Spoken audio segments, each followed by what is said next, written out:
Friends, psychosomatic pen यानी psychological कारणों से होने वाला पेन जैसे कि स्ट्रेस, एंजाइटी, डिप्रेशन और ट्रॉमा की वजह से होता है, ना कि किसी मसल में चोट लगने की वजह से या किसी बीमारी की वजह से। ये काफ़ी कॉमन है और जितना लोग सोचते हैं उससे ज़्यादा प्रतिशत लोगों में देखने को मिलता है। बहुत सारे लोग जो हमारे ओपीडी में मस्कुलर पेन या इस तरह का पेन लेके आते हैं जो हार्ट रिलेटेड नहीं होता है, उसमें सिग्निफिकेंट लोगों को ये साइकोसोमैटिक पेन होता है। ये ब्रेन और नर्वस सिस्टम जो है आपके पेन के सिग्नल्स को मॉडिफाई करते हैं, चेंज करते हैं, जिसकी वजह से आपके रियल सिम्टम्स आपको नहीं दिखाई देते और ये साइकोलॉजिकल सिम्टम्स दिखाई देते हैं। जब आप एक्चुअल में कारण ढूंढने का प्रयास करते हैं कि ये पेन होने का क्या कारण है, किस कारण से ये पेन हो रहा है, तो आपको कोई भी मसल डैमेज या कोई भी ऐसे फाइंडिंग नहीं मिलेगा जिससे आप इस कारण को ढूंढ पाओ कि पेन क्यों हो रहा है। पर एक्चुअल रियलिटी ये है कि ये साइकोसोमैटिक पेन जो है ये ब्रेन रिलेटेड पेन होता है, जो कि बहुत ज्यादा कॉमन है। आज हम बात करेंगे कौन कौन से कारणों से होता है और इसमें ओवरऑल किस किस तरह का पेन ये हो सकता है। आज हम टॉपिक पे फोकस करेंगे कॉजेज ऑफ साइकोसोमैटिक पेन पे, इसके ट्रीटमेंट और मैनेजमेंट और दवाइयों पर हम अलग वीडियो में डिस्कस करेंगे। टॉपिक पे जाने से पहले जो लोग हमारे चैनल पर नए हैं मैं रिक्वेस्ट करूंगा चैनल को सब्सक्राइब करें, वीडियोस को लाइक करें, शेयर करें, फॉलो करें, कमेंट करें, पूरा देखें। टॉपिक इंपॉर्टेंट है, इसे एंड तक देखिएगा। चलिए शुरू करते हैं।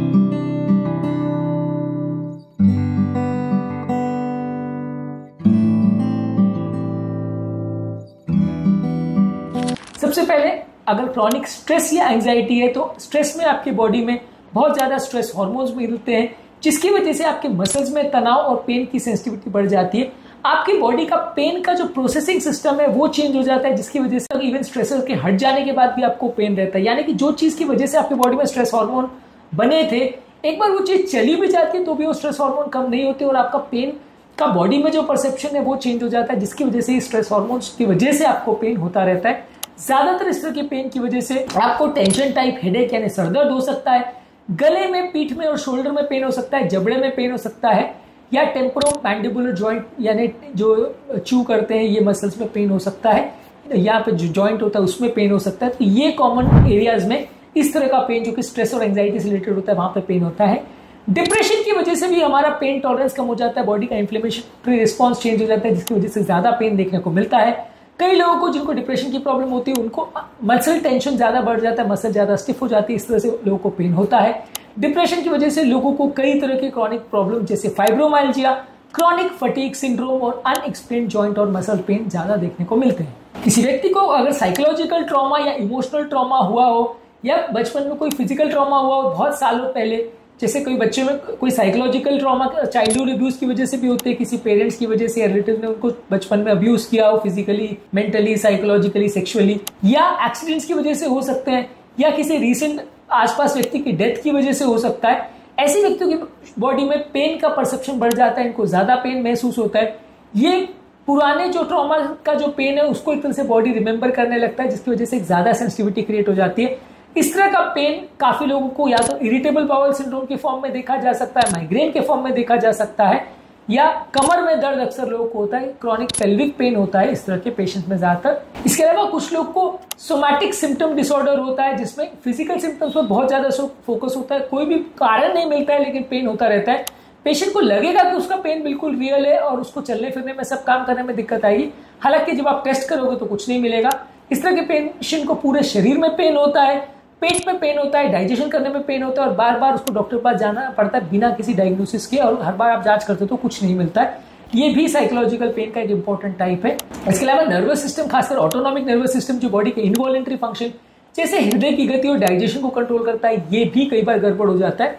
जब बहुत ज्यादा मानसिक स्ट्रेस और तनाव होता है और बॉडी में परसिस्टेंट पेन के सिग्नल्स होते हैं तो ये प्रॉपर काम नहीं कर पाता है, जिसकी वजह से व्यक्तियों को हाथ पांव में दर्द और क्रॉनिक पेन सिंड्रोम होते हैं, इरिटेबल बाउल सिंड्रोम होता है और नॉन कार्डियक चेस्ट पेन यानी छाती में दर्द होता है एंजाइटी की वजह से, यानी बिना कार्डियक प्रॉब्लम होने के बावजूद भी उनको छाती में दर्द होता रहता है।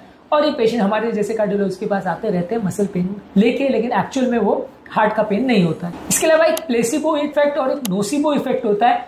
प्लेसिबो इफेक्ट का मतलब ये है कि आदमी एक्सपेक्ट करता है कि जब मेरे को दवाई मिलेगी तो मेरा पेन ठीक हो जाएगा, इसकी वजह से वो और ज्यादा डॉक्टर के पास जाता है और पेन की दवा लेने की कोशिश करता है।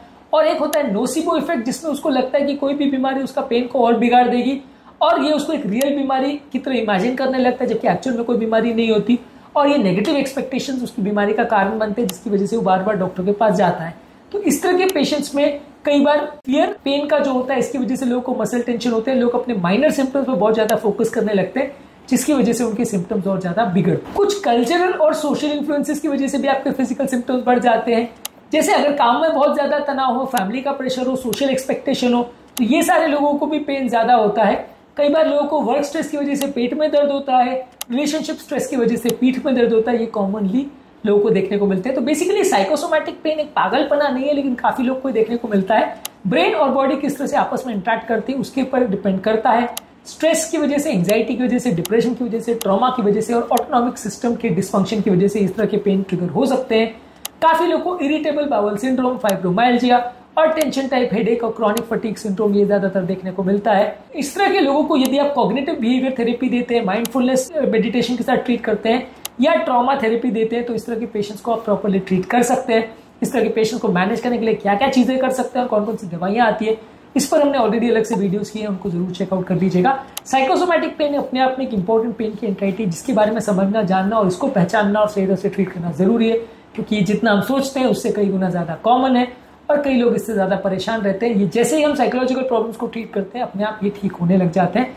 पेन किलर्स देना इसके लिए फायदे का सौदा नहीं होता, उल्टा इस तरह के पेशेंट को पेन किलर देने से नुकसान ही होता है। आज के टॉपिक में हमने बात करी कि साइकोसोमैटिक पेन क्या होता है, उसके क्या रिस्क फैक्टर्स होते हैं और किस तरह के पेशेंट को होता है। उम्मीद करूँ कि आज के टॉपिक में कुछ नई बातें जानने को मिली होगी। जो लोग हमारे चैनल पर नए हैं, मैं रिक्वेस्ट करूंगा कि चैनल को सब्सक्राइब करें, वीडियोस को लाइक करें, शेयर करें, फॉलो करें, कमेंट करें।